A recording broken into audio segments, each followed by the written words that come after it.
Everyone, I hope all are feeling well. जो भी जहाँ होंगे बढ़िया होंगे। और इस वीडियो में हम लोग क्लास 11th बिहार बोर्ड का आई पास द दिल्ली टेस्ट का हिंदी सारांश को देखेंगे। आखिर इस सारांश के माध्यम से जो समरी है उसके माध्यम से जो पोएट है वो क्या कहना चाहते हैं। इसकी पोएट की बात करें तो सुनील गावस्कर जी हैं। तो सबसे पहले उनके बारे में देखते हैं।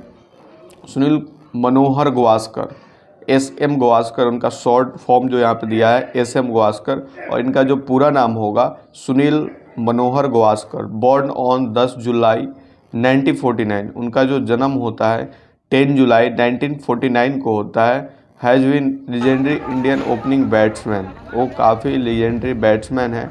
ही is also a renowned TV commentator and Pacific writer. He has written many articles in leading journals. He has authored 3 books, Sunny Days, Idol 1983 and Runs in Runs. All these 3 books have best-selling records. Born and brought up and Bombay, where he got. There are many types of books he has also written, यानी कि बहुत सारी ऐसी किताबें हैं जिसको उन्होंने लिख रखा है यहाँ पे। तो यहाँ पे हम लोग देखेंगे। उसके बाद अगर बात करें I pass the Delhi test summary को अगर देखें तो the present extract first I pass the Delhi test has been taken from Sunil Gavaskar book. और ये जो स्टोरी लिया गया है ये सुनील गावस्कर के बुक से लिया गया है। Run-ins in the book he recounts his experience when he was going through a lean pitch of his career. The essay related to the cricket career of great Indian batsman SM यानी कि Sunil Manohar Gavaskar. He is the first Indian batsman in Test cricket. Test cricket में वो पहले Indian batsman थे who had surpassed Don Bradman's world record at 29 Test centuries. He had made 34 centuries so far during his Test career. यानी कि अपने testing career में वो 34 century लगाए थे। He has presented the picture at Test match played at Delhi Stadium. At that time, his batting performance was most unsatisfactory. His second book, Idol, was released by Kapil Dev. उनका जो second book है वो idol है, वो release हुआ Kapil Dev. Clyde was the chief guest. Michael Holding and Jeff Dog honored the function earlier to the beginning of the test of the match. और ऐसे करके उन्होंने बहुत सारी बुकें लिखी है। और यहाँ पे फिर हम उनकी आगे जो है Gavaskar life is a wonderful example of how failure can be pillar of the success. यानी कि कोई व्यक्ति फेल होता है उसको पिलर बना के कैसे सक्सेस होता है। Provided one has been determination to do so. और इसके I pass the Delhi test Hindi summary को हम लोग हिंदी सारांश में देखेंगे ताकि जो भी बिहार बोर्ड के लड़के हैं उनको समझ में आ जाए। उसका अगर किसी बुक का किसी का स्टोरी अगर हमें हिंदी में समझ में आ जाता है तो उससे जो भी question answer fill in the blanks magic जो कुछ होता है उसको हम कर लेते हैं। तो सबसे पहले अगर देखें तो पहला जो इनका पैराग्राफ है उस पैराग्राफ की हम हिंदी सारांश देखें तो इसका हिंदी सारांश जो है, दूसरा टेस्ट मैच आरंभ होने से पहले अभ्यास करने के लिए दिल्ली में हमारे पास 2 दिन थे। टेस्ट के पूर्व संध्या पर हमारी कप्तान कपिल देव द्वारा कपिल देव का आप लोगों ने नाम सुना ही होगा, मेरी दूसरी पुस्तक आइडल्स का विमोचन हुआ। मेरा क्लाइव लाइड मुख्य अतिथि थे। माइकल होल्डिंग और जेफ डूजन ने अपनी उपस्थिति से समारोह को सम्मान दिया। बहुत से पत्रकार वहां थे और वातावरण मैत्रीपूर्ण था। With in hours the dash a single room. कुछ ही घंटों में युद्ध मैच आरंभ फिर से शुरू होने वाला था, इसलिए विश्राम करने का हम होटल में लौट गए। परंतु आराम ना मिला क्योंकि मेरी पत्नी की कॉलेज के समय की सहेली विजया उसे मिलने अचानक आ गई। क्योंकि वह दूसरे को 7-8 वर्ष पश्चात मिल रही थी। उन्होंने बहुत से समाचार एक दूसरे को देने थे, वह गपशप करती थी और भी बहुत सारी चीज़ें वहाँ पे व्याख्या की गई है। उसके बाद परिणाम स्वरूप हमारे छोटे से कमरे में बिना तैयारी के पार्टी हो गई। यह पहला अवसर था कि मैं कप्तान बनने के सौभाग्य से वंचित रह गया था, क्योंकि कैप्टन को कमरे का सूट मिलता है और वो हम अपने अतिथियों का अतिथि सत्कार भली भांति कर सकता है। अधिकतर होटल व स्थानीय क्रिकेट एसोसिएशन मुझ पर दयालु होकर मुझे अलग कमरा दे देते थे। यद्यपि घरेलू सीरीज में केवल कैप्टन ही अलग कमरा प्राप्त करने का अधिकारी होता है और यदि उप कप्तान भी मनोनीत होता है तो उसे अलग कमरा मिलता है। Bijulia and her sister dash at that stage. उसके जो थर्ड पैराग्राफ है उसकी बात करें तो विजया और उसकी जो बहन है लगभग आधी रात के समय गई और विजया मुझे चेतावनी दे गई कि अगले दिन मैं अच्छा खेलूं, क्योंकि टेस्ट मैच में यह उसका पहला दिन था। उसके पहले साय को जब हम आइडल्स के विमोचन समारोह से लौट आए तो कुछ युवतियों ने मुझे संबोधन करके कहा कि मैं अगले दिन अपने जीवन की सबसे तेज सेंचुरी शतक मारूं। मुझे याद है कि मैं इस पर हंसा था क्योंकि उस मैच में इससे आधा भी प्राप्त करके प्रसन्न होता। इस समय मेरा आत्मविश्वास इतना निम्न था। फोर्थ पैराग्राफ की बात करें तो it was certainly dash he is down. निसंदेह इससे उन लोगों की उपहासजनक टिप्पणियां से कोई सहायता ना मिली जो उस दिन सवेरे हमें अभ्यास करते देखने आए थे। मैंने बल्कि भीड़ में से एक आदमी को पकड़ लिया था जिसने कोई अप्रिय बात कही थी और उसके साथ कहा सुनी भी की थी। मैं नेट पर से जाकर कपड़े बदलने वाले कमरे में जा बैठा था और कपिल को सूचित कर दिया था कि भीड़ से झगड़ा करने के बजाय मेरे लिए अंदर बैठना अच्छा रहेगा। लगता था कि कपिल को मेरा नेट छोड़कर जाना अच्छा ना लगा, परंतु उस समय उसने कुछ न कहा।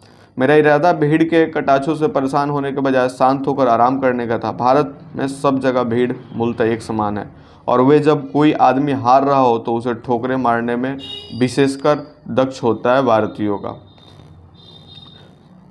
5 नंबर पैराग्राफ देखते। Next morning that much differ. अनुवाद। अगली प्रातः समय समाना समय से पहले उठा और देखा कि समाचार पत्रों के साथ कुछ संदेह भी दरवाजे के नीचे से अंदर डाले हुए थे। एक संदेश एक का बड़ा महत्व होता है और इसलिए जब मैं मैदान में गया मैं विश्रांत था और पूर्णतः तनाव रहित था। रिवाजी खेल के पहले ही वर्जिश के पश्चात, जो कि आजकल के लगातार क्रिकेट के ज़माने में अति आवश्यक रिवाज है। हम ड्रेसिंग रूम में चले गए। मैनेजर प्रसन्नचित्त व्यक्ति दिलीप सरदाई देसाई था जो हमसे हंसी मजाक कर रहा था। तब बड़ी मुस्कान लिए कपिल यह कहते हुए अंदर आया कि उसने टॉस जीत लिया और बैटिंग बल्लेबाजी हम करेंगे। उन शब्दों के साथ जानी मानी पहचानी पेट की मांसपेशियां कसने लगी और यह चेतना आ गई कि एक और टेस्ट मैच शुरू होने वाला था। चाहे किसी ने कितने साल या कितने टेस्ट मैच खेले हो, मानसिक तनाव कभी समाप्त नहीं प्रतीत होता। वास्तव में अच्छी बात है क्योंकि इससे पता चलता है कि कोई व्यक्ति अपने कार्य के बारे में कितना चिंतित है। तनाव उसे अति तीक्ष्ण बनता है। 6 नंबर पैराग्राफ की बात करें। I had planned how dash going to hook. मैंने योजना बना ली कि मैं बॉलिंग का सामना कैसे करूंगा। जब मैं और अंशुमन बल्लेबाजी करने गए तो मैं निश्चित था। सामान्यतः दिल्ली की विकेट बल्लेबाजी के लिए अच्छी होती है, यद्यपि आरंभ में यह संधि रेखा सीम बाउलिंग में सहायक होती है, परंतु उस प्रांत गेंदबाजों को कोई सहायता न मिली। फिर भी वेस्ट इंडीज वालों गेंद को हवा में उछालने में तेज नहीं है, परंतु वे गेंद को पिच लेने के पश्चात गति देते हैं, जो कि और भी कठिन है। मार्शल की तीसरी गेंद पर मैं ऑफ द मार्क था और मुझे 2 रन मिल गए। इससे एक और बाधा पार हो गई। कोई बल्लेबाज डंक का अंक नहीं चाहता। जब कोई पहला रन बनाकर खाता खोलता तो बड़ा चैन अनुभव होता है कि वह पूर्णतः असफल नहीं होगा, जो कि 0 अंक से प्रकट होता है। उस ओवर में बाउंसर उछाला था और मैंने उसे हुक कर दिया, जिससे गेंदबाज के चेहरे पर भौवें चढ़ गई और फिर चालाकी से भारी मुस्कान आ गई। मैं भी मुस्कुरा दिया, यह कहने के लिए ठीक है आज तुम बाउंस करो, उछालो, मैं हुक करूंगा। In the next morning over that 6 run instead. अनुवाद। अगले ओवर मुझे और भी तीव्र बाउंसर उछालती गेंद मिला, जिसे मैंने हुक करने के बजाय बाउंड्री के लिए मारा और मैं जान गया कि वह मेरा भाग्यशाली दिन होने वाला है। प्रत्येक बार जब मार्शल गेंद उछालता मैं हुक कर देता। 2 बार खतरा हुआ, एक शारीरिक और एक जो मेरी खेलने की अवधि समाप्त कर देता। जब मैं 16 रन पर था तो एक बाउंसर सरसराता हुआ मेरे चेहरे पर आया और मैं मार ना सका, परंतु सौभाग्य से गेंद मेरे हेड से रगड़कर डूजन के दस्तानों में बाहर फिसल गई। अंपायर ने कोई संकेत ना दिया, इसलिए मेरे नाम से रन जोड़ दिए गए, यद्यपि वास्तव में मैंने गेंद को छुआ न था। संभवतः अंपायर को गेंद के मेरे हेड से रगड़ने की ध्वनि से गलती लगी और इस घटना को मेरे विरुद्ध लिखा जाएगा। मैं शिकायत नहीं कर रहा था क्योंकि मुझे कुछ रन मिल रहे हैं और मैं टेस्ट मैच में प्रत्येक रन महत्वपूर्ण होता है। दूसरा खतरा तब हुआ जब मैंने गेंद को मिडल पर से मार दिया था, परंतु वह इतनी ऊंची उठी जहां से रोज हॉपर या जोएल गर्नल उछल के पकड़ लेते थे। सौभाग्य से फील्डर उन दोनों की भांति लंबा था और मुझे 6 रन मिल गए। 8 नंबर पैराग्राफ की बात करें तो dash I was enjoying dash for more runs. मैं खुश था क्योंकि गेंद अच्छी प्रकार की आ रही थी। कोई भी व्यक्ति विकेट के इधर से उधर होने की चिंता किए बिना गेंद खेल सकता था। इसलिए इन इनिंग को गेंद को जोर से समकोण पर मारने या सीधा मारने के अवसर हुए। मेरा बल्ला भी अच्छा था, इसलिए गेंद आज्ञाकारी वस्तु की भांति वहीं जाती जहां उसे कहा जाता। मुझे कोई संकेत ना मिला कि मैं 50 रन बना चुका था, क्योंकि लगता था कि तालियां ना बजी थी। तत्पश्चात मुझे पता चला कि मैंने वो बाउंड्री के शॉट के साथ उसे प्राप्त किया था, इसलिए तालियां उसमें से मिलजुल गई थी। मैं अंकपट, स्कोर या घड़ी की ओर नहीं देखता जब मैं बल्लेबाजी करता। इससे कई लोगों को आश्चर्य होता, परंतु यह कोरा सत्य है और यह अंधविश्वास नहीं है, बल्कि मैं कम तनाव में रहता हूं और इस प्रकार मैं अधिक विश्राम होता है, बजाय इसके मुझे विदित हो कि मैं शतक के समीप हूँ। जब कोई खिलाड़ी शतक के समीप होता है तो वह जानता है तो जल्दीबाजी और अधीर होने की, विकेट गंवाने की संभावना रहती है। और आखिर मेरा सदा यह विश्वास रहा कि अधिक रनों की चाहत में शतक केवल एक महत्वपूर्ण उपलब्धि है। Thus when I flinched, dash is finished with me। जब मैं मार्शल की गेंद को मिड ऑन रे परे बाउंड्री के लिए मारा तो मुझे आश्चर्य हुआ जब दिलीप वेंगरेकर ने के बीच में रुककर कहा, बढ़िया खेल, और अपना हाथ मेरी ओर बढ़ाया। मेरे चेहरे के भाव देखकर वो समझ गया होगा कि मुझे अपने रनों की संख्या का पता न था, क्योंकि 29वीं है। जेफ डुजने और वी रिचर्डसन ने मेरा हाथ दबाया और लॉर्ड फॉस स्लिप से हाथ मिलाने आ रहा था। मैंने अपना सिर अचरज से हिलाया, क्योंकि मैं अपने मन से सोच रहा था कि मैं अभी 80 के दशक में था, परंतु मैं शतक के आगे निकल चुका था। यह स्तंभित करने वाला क्षण था जब मैं वेस्ट इंडीज से लौटा था। लोग बड़े उत्सुक थे कि 29वां शतक बनाऊं, और इसलिए चाहूँ मैं वायुयान में होता, टैक्सी, दफ्तर, होटल लॉबी या रेस्तरां में होता। अपरिचित लोग मेरे पास आकर मुझे वह शतक बनाने की शुभकामनाएं देते थे। मैं जितना उनके मनभावों को सराहना करता, हमें 29वीं चाहिए कि पुकार कर्णभेदी होती जाती। इसलिए वो शतक बनाकर और अपने देशवासियों के चेहरों पर खुशी देखकर बड़ा चैन मिला। उन्होंने इसकी बड़ी धैर्य से प्रतीक्षा की थी, इसके लिए प्रार्थना की थी, और संभवतः जब इसके लिए संघर्ष कर रहा था तो उनके जीवन में तनाव था। मैं किसी प्रकार की भारतीय क्रिकेट प्रेमियों के प्रति अपनी कृतज्ञता व्यक्त नहीं कर सकता, जिस प्रकार मेरे कार्यकाल में उन्होंने मुझे सहारा दिया, साहस दिया और कभी डांटा भी।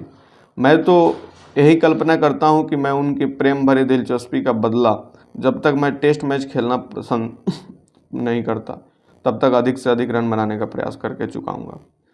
पैराग्राफ नंबर 10 की बात करें तो शेष पारी धुंधलाके की भांति, क्योंकि मैं ऐसा खेला जिससे अचित रूप से खेल रहा था, और इसमें कोई आश्चर्य की बात नहीं थी जब लॉरी गॉम्बज ने मेरे ऑफ स्टॉम्प बैग को पीट दिया। जब मैं आगे बढ़कर खेल रहा था तो गेंद को ना मार सका। मेरा शतक 94 गेंदों में हुआ था। मुझे बताया गया था कि, और मुझे आश्चर्य हुआ था कि, क्योंकि मैंने शतक प्राप्त करने के लिए सभी बल्ले भी ना मार दिए। अधिकतर मेरे शतक 1-2 करके प्राप्त हुए थे और उनमें समय लगा था, और यह सबसे जल्द प्राप्त हुआ था समय और गेंदों की संख्या का सामना करने के हिसाब से। फिर भी यह मेरा सर्वोत्तम शतक न था। मेरा टेस्ट मैच का सर्वोत्तम शतक ओल्ड ट्रैफोर्ड में 1974 में प्राप्त हुआ था। वहां पर परिस्थितियां बल्लेबाजी के विपरीत थी और मैंने 3.5 वर्ष से कोई टेस्ट मैच शतक नहीं बनाया था। वास्तव में जो पिछली बार बनाया था वो 1971 में प्रारंभिक श्रृंखला में वेस्ट इंडीज में बनाया था, इसलिए उस समय मेरे मन में अपनी रन बनाने की योग्यता पर संदेह था। मैनचेस्टर में वो उपलब्धि मेरे कार्यकाल का महत्वपूर्ण बिंदु था, जिसने मेरे क्रिकेट जीवन को एक नई अवधि प्रदान की थी। तो ये रहा पूरा हिंदी समरी, जो कुछ सुनील मनोहर गावस्कर ने अपने बुक्स में लिखे हैं, और उसको हूबहू जो बुक में दिखाया गया उसका हिंदी सारांश रहा। आपको कैसा लगा और आपके लिए इम्पोर्टेंट बनता है या नहीं एग्ज़ाम टाइम, या ऐसे अगर आप 11th क्लास में हो, कमेंट करके बताएंगे। जल्दी मिलते हैं नेक्स्ट वीडियो में, तब तक के लिए बाय बाय।